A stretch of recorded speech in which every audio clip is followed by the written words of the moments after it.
In einem der letzten Videos hatte ich euch gezeigt, wie man Fehler beim Augenzeichnen vermeidet. Ich hatte 5 Fehler aufgelistet. In dem heutigen Video gibt es eine Fortsetzung zu dieser Thematik, denn mir sind selbst unglaublich viele Fehler immer passiert beim Augenzeichnen und es gilt darum, dass man diese nicht wiederholt, weil man nicht weiß, wie es geht. Und dazu gibt es heute mal ein paar interessante Informationen, die ich auch in meinen Zeichenkursen auf meiner Akademie vermittle. Also, herzlich willkommen bei Schmidts Zeichenwelt und lass uns loslegen.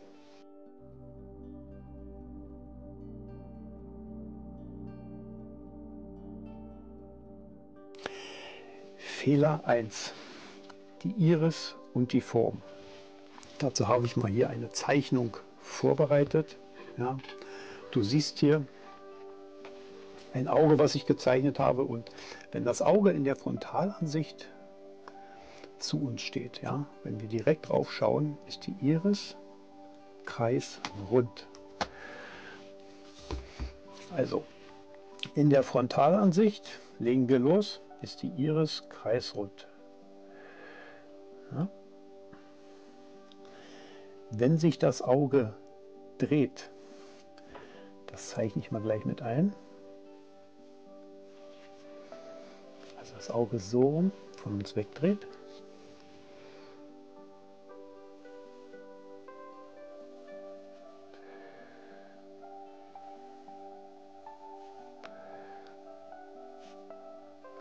ist die Iris mehr eine Ellipse.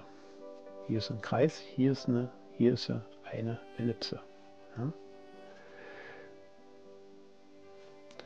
So, wenn sich das Auge jetzt noch weiter von uns wegdreht,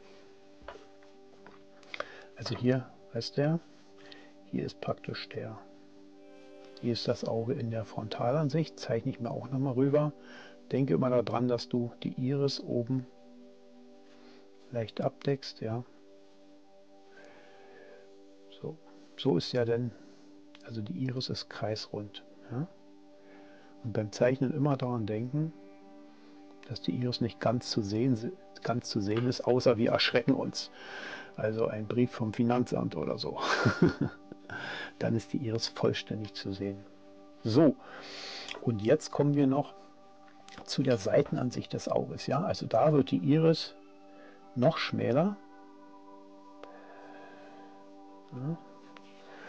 Und wird natürlich auch überdeckt von dem oberen Lid und ein wenig von dem unteren Lid, je nach Stimmung.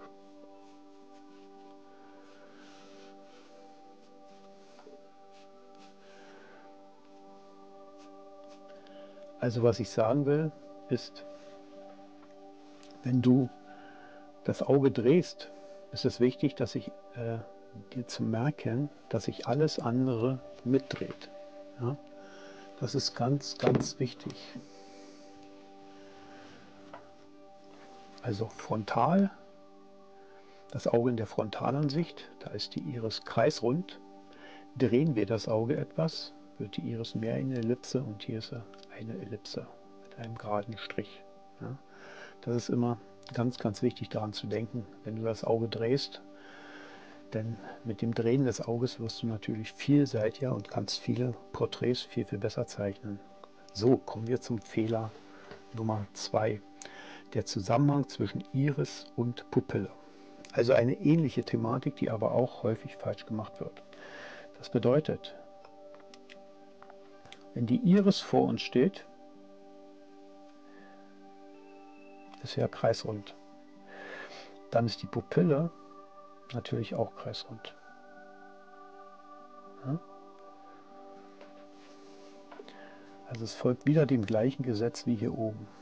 Weiter geht's. Wenn das Auge sich von uns wegdreht, wird die Iris zur Ellipse, aber auch die Pupille. Ja, also ein Ei, man kann es nennen, wie man es möchte.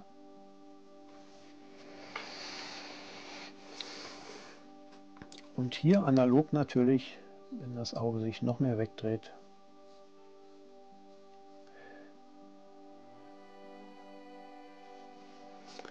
wird die Iris natürlich auch seitlicher zu sehen sein. Und das verändert sich natürlich je nach Winkel, wie du das Auge letztendlich siehst. Ja? Also wie die Ansicht des Kopfes ist. Im Profil, Halbprofil oder in der Frontalansicht. Ja? So, ich habe mal hier mein Tischtennisballauge geholt. Also, du siehst die Frontalansicht hier ist rund. Ja? Beides ist rund. Und wenn wir das ein bisschen neigen, sagen wir mal so, verändert sich entsprechend die Form von Iris und Pupille. Ja? Also ganz, ganz wichtig, immer daran zu denken. Das siehst du auch hier auf der Zeichnung. Na komm. Rund, wir haben die Frontalansicht des Auges, die Iris ist rund und die Pupille ist rund. Ja? Also ganz, ganz wichtig, denk da unbedingt daran. Kommen wir zum nächsten Fehler, Fehler 3, der Schatten. Viele zeichnen das Auge halt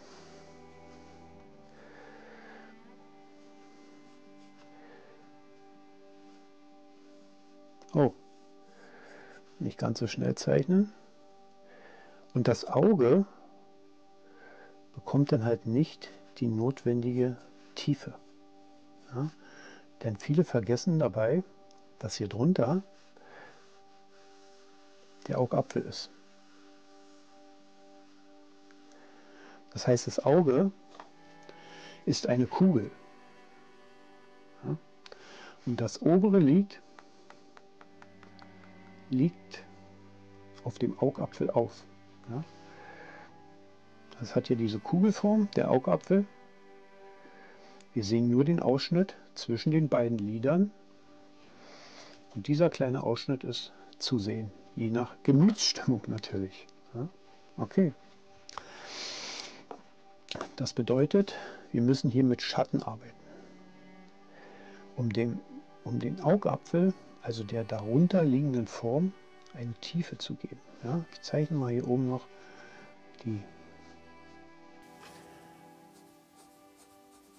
das obere Lid ein, die obere Lidfalte und hier unten nochmal die Wasserlinie mit der unteren Lidfalte. So, dann haben wir gesagt, vorne ist das rund. Ja. So, da kannst du dir ganz einfach, um Tiefe jetzt in dieses Auge zu nehmen, zu bekommen, einen Papierwischer nehmen und dann wischen wir hier ganz einfach unter dem oberen Lid, da das Licht fast immer von oben kommt, wirft das obere Lid Schatten auf diesen Augapfel. Ja, Papierwischer, weißt du, was es ist? Wenn nicht, schau dir meine anderen Videos an. Das erkläre ich auch alles in meinen Zeichenkursen. Ja. Also es sind jetzt Ausschnitte hier auch wieder aus meiner Akademie, wo es die großen Zeichenkurse gibt. Findest du im Link unten in der Beschreibung. So, das heißt, ja, um hier eine Tiefe reinzubekommen, müssen wir hier ein wenig Schatten machen. So, ich sehe gerade, mir ist ein bisschen zu doll geworden. Ja, das Licht geht hier weg und hier weg. Und unten geht es auch ein bisschen weg, da habe ich ein bisschen zu viel gemacht. Ja. Und ich zeige dir auch nochmal, wie man das vermeiden kann. Der Papierwischer hat ja ziemlich viel Graphit von meiner letzten Arbeit dran. Ja. Und ich wollte hier oben eigentlich mehr machen als hier unten, damit man den Schatten besser sieht. Jetzt ist es hier oben unten auch stark verschmiert, das behebe ich gleich. Ist immer gut gleich zu zeigen, wenn man hier, ich schneide das auch nicht raus, dass du wirklich siehst, was los ist, wie man das gleich beheben kann. Ja? Einfach den Papierwischer immer checken, ob der einigermaßen sauber ist oder zu viel Graphit enthält. Ja? Dann wirkt es so schmutzig. So, ich mache den jetzt ein bisschen sauber einfach. So, und hier, da mir das unten jetzt in dem Bereich so dunkel geworden ist, tupfe ich das jetzt einfach wieder ein bisschen raus. Dazu haben wir hier einen Knetradierer. Den kannst du dir formen, wie du möchtest. Und dann mache ich mir das unten ganz einfach wieder ein bisschen heller. So. Ja. So, damit du jetzt siehst, hier oben wirft die obere Lidfalte einen Schatten auf den Augapfel. So. Natürlich ist der, ich zeichne mal hier einen Lichtreflex ein, dazu gibt es auch noch gleich eine Übung. Natürlich ist die Iris hier dunkler und die Lidfalte wirft natürlich hier auch Schatten auf. Ja. Pupille ist meistens sehr dunkel. So siehst du, so wird das Auge immer plastischer, wenn wir da mit Licht und Schatten arbeiten. Aber bevor wir mit Licht und Schatten arbeiten, ist natürlich immer diese Form wichtig, dass du diese Kugelform immer verstehst, dass du das Auge praktisch, dass es wie ein Sehschlitz ist, der sich öffnet und wieder schließt. Ja? Ähnlich wie bei einer Kamera. Ja, so ist das sozusagen zu verstehen. Also ganz, ganz wichtig, dass du diesen oberen Bereich hier schön beschattest. Warum zeichne ich das nicht mit dem Bleistift? Naja, weil ich hier mehr Kontrolle habe, ja? Wenn der nicht schmutzig ist, wie gerade eben. Also was heißt mehr Kontrolle? Ich bekomme hier ganz zarte Übergänge, siehst du? Und dann kann man ja auch hier mit dem Beschatten beginnen. Einfach nur mit dem Papierwischer. Ja? Und du siehst, wenn ich das mache, wird das Auge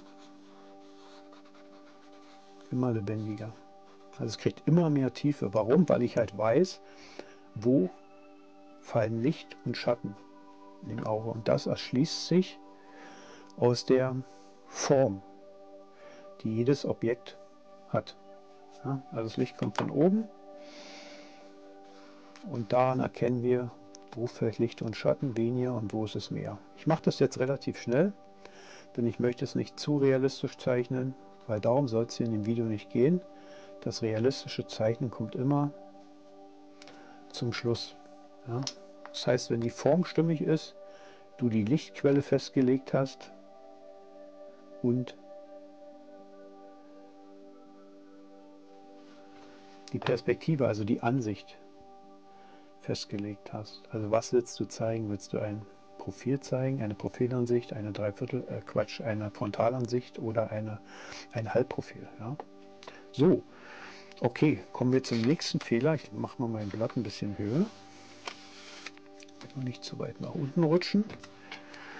So, während ich mein Blatt ein wenig höher mache, würde ich mich freuen, wenn du mir ein Like da lässt. Einfach auf das Herz drücken. Ich glaube, es ist ein Herz, oder? Weiß ich gar nicht genau. Und auch gerne ein Abo da lässt, dass du keine Videos mehr verpasst. Das motiviert mich einfach. Ja? Also, nimm dir kurz die Zeit, klick auf den Button, lass mir ein Herz da. Du kannst natürlich auch gern was am Abschluss der Videos in die Kommentare schreiben. Aber jetzt geht es erstmal weiter.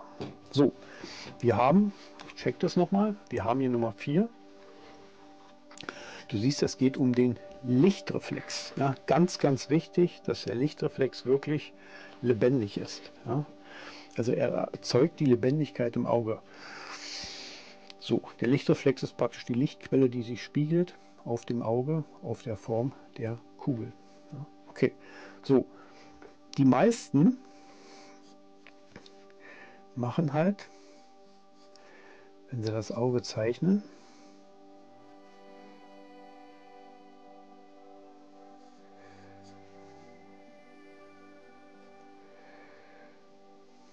ich zeige dir gleich noch ein anderes Beispiel. Der Lichtreflex ist natürlich immer, wie soll ich sagen, unterschiedlich, je nach Lichtquelle. Also wir können auch sagen, ich zeichne es hier nochmal rein, gebe ich dir auch noch mit als Tipp. Wenn die Lichtquelle die Sonne ist, ja, dann ist der Lichtreflex rund. Wenn die Lichtquelle im Raum eine Lampe ist, zum Beispiel eine längliche, ja, dann kommt halt dieser Lichtreflex, hat dann ja diese Form. Ja. Also er ist nichts weiter als ein Spiegel. Ja. So, lass uns weitermachen. So, der Lichtreflex wird von vielen zu klein gezeichnet. Ich zeige das mal. Hier siehst du es auf der linken Seite. Hier mache ich es jetzt richtig. Siehst, der ist so klein. Was passiert jetzt, wenn der so klein ist und man hier anfängt zu zeichnen? Ja, dann zeichnet man den fast zu. Man kann die natürlich mit einem Stift wieder erhöhen, mit einem Weißstift, aber ich mache das halt nicht gerne, weil ich halt nur mit dem Bleistift zeichne und dann lasse ich den frei.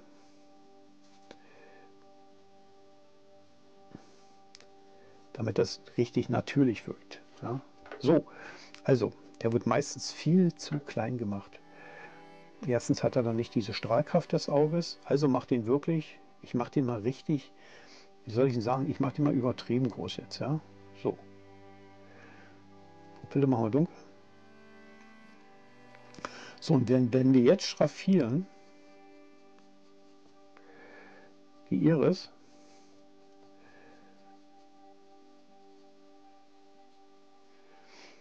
malen wir die nicht so schnell zu, die Lichtreflex. Und wenn dir der Lichtreflex zu groß ist, das ist ja das Schöne, kannst du den einfach nochmal teilen, dann hast du zwei. Hast du? Kriegst du wieder eine bessere Wirkung rein. Der Rand der Pupille ist immer dunkel. Ja, und natürlich, ich schraffiere das jetzt in diese Richtung.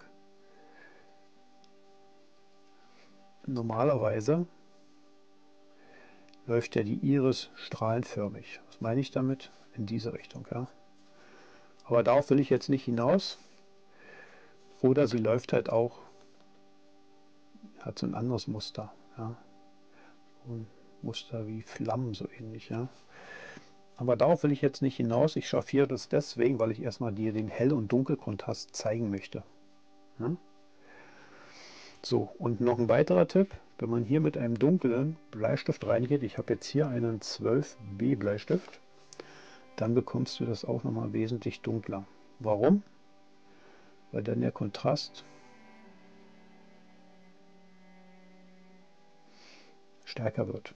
Das Weiß erscheint weißer und das Schwarz schwärzer durch diesen Kontrast, durch diese Gegenüberstellung. Du siehst auf der linken Seite, wie klein der Lichtreflex ist, fürchterlich. Und hier siehst du, das Auge viel mehr lebt. Und das haben wir hier oben gemacht, das können wir jetzt hier auch wieder machen.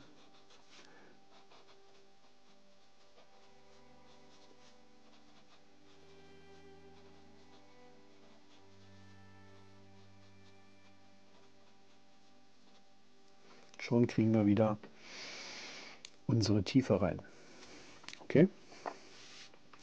So, jetzt kommen wir zu einer weiteren Übung.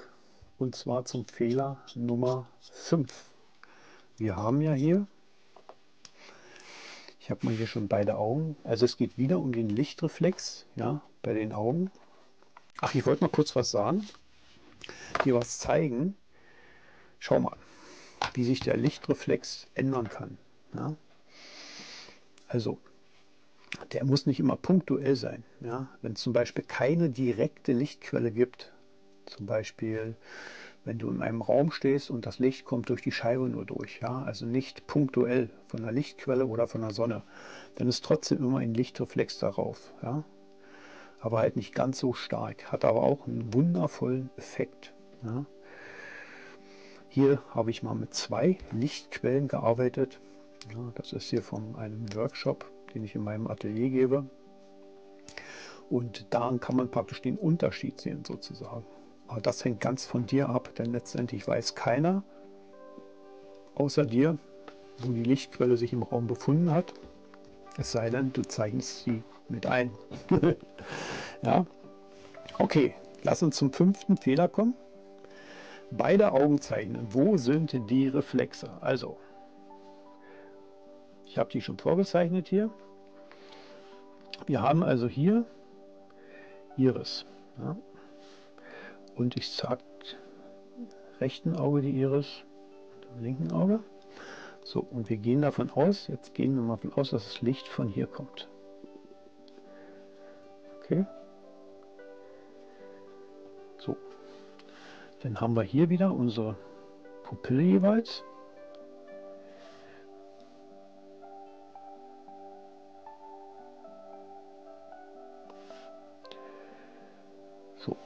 Und das heißt, die Lichtreflexe sind immer bei beiden Augen auf der gleichen Seite.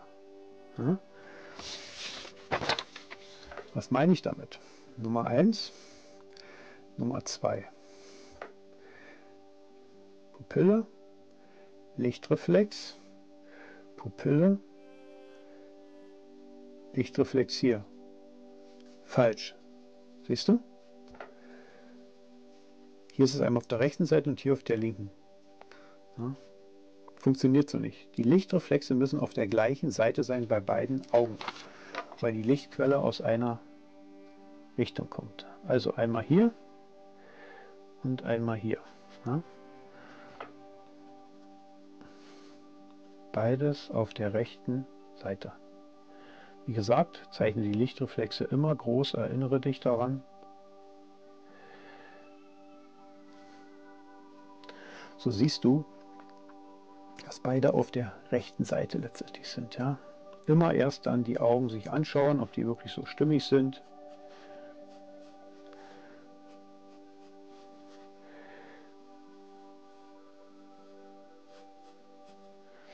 Und erst dann kann man sozusagen mit dem anderen beginnen. Ja? Die Betonung der Linien, da werde ich auch noch mal ein extra Video machen, ist natürlich auch ganz, ganz wichtig. So, du siehst, wie wichtig das ist, dass die Lichtquellen auf einer Seite sind, des Auges sind, wenn du beide Augen zeichnest, ja, in der Frontalansicht hier.